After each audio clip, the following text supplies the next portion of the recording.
North Korea is once again flexing its military muscle.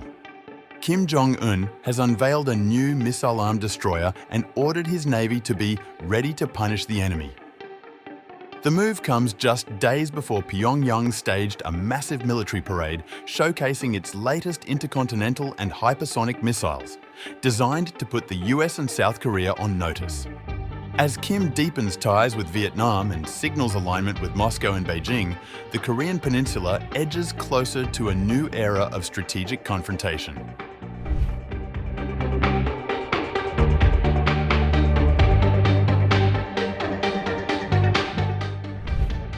North Korean leader Jong Un visited the Cho naval destroyer at a military exhibition on October 5th. State media KCNA reported on October 6th. KCNA quoted Kim as saying that the Navy should be prepared to thoroughly deter or counter and punish the enemy's provocations. The Cho is thought to be armed with supersonic cruise missiles, tactical ballistic missiles, and other strike systems. In June, the North relaunched another destroyer, the Kangkon, after repairs to damage it suffered when it tipped over during its earlier launch in May.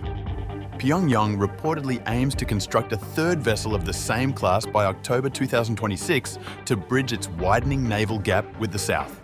The annual Defense Development Exhibition promotes North Korea's remarkable development of its modernized military, the media reported. However, analysts say that it is unclear when the ships will become operational. Earlier in September, South Korea-based SI Analytics reported that satellite imagery showed North Korea finally installing engines in the Cho and predicted it could conduct sea trials as soon as this month. Meanwhile, the United States is seeking to revive the US Navy with its allies, South Korea and Japan, amid rising geopolitical tensions with China. South Korean shipbuilders, among the industry's leaders, are mulling an expansion in the US defense market, including investing in US shipyards.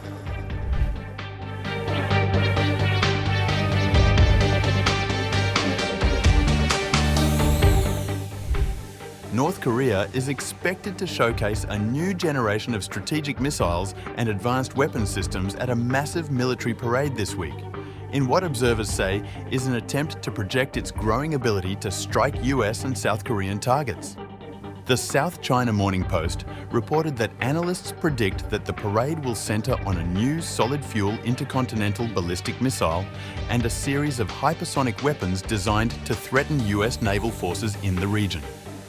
The new ICBM, which reportedly has a high-thrust solid-fuel engine, could bring the American mainland within range of Pyongyang.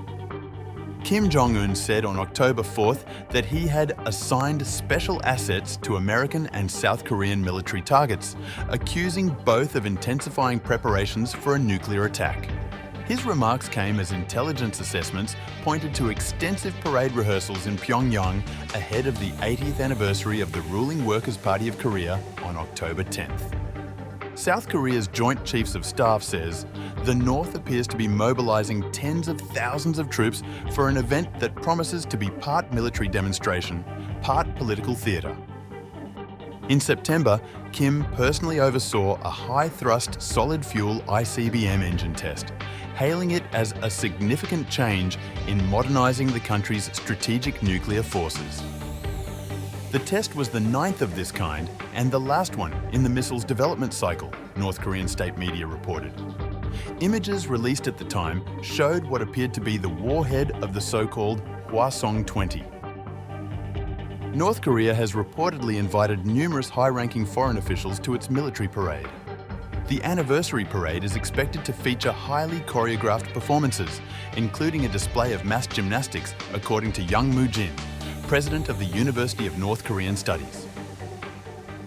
New satellite imagery analyzed by the Center for Strategic and International Studies Korea Chair suggests Pyongyang may also be preparing another engine test at its Sohae satellite launch station on the country's northwestern coast. North Korea wants to launch a spy satellite this year, possibly with Russia's assistance.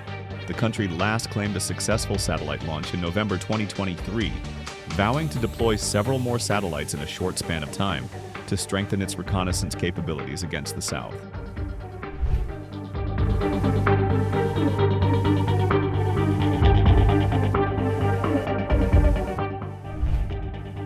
Meanwhile, in an unexpected development, Vietnam's Communist Party chief To Lam is set to travel to North Korea this week. The Vietnamese government and North Korean state media said on October 6th, marking the first visit of a Vietnamese leader to the largely isolated nation in nearly 20 years. Lam's three-day visit will start on October 9th, the government in Hanoi said. It followed an invitation by North Korea's leader, Jong Un, Vietnam's foreign ministry said, confirming a report on North Korea's state media KCNA.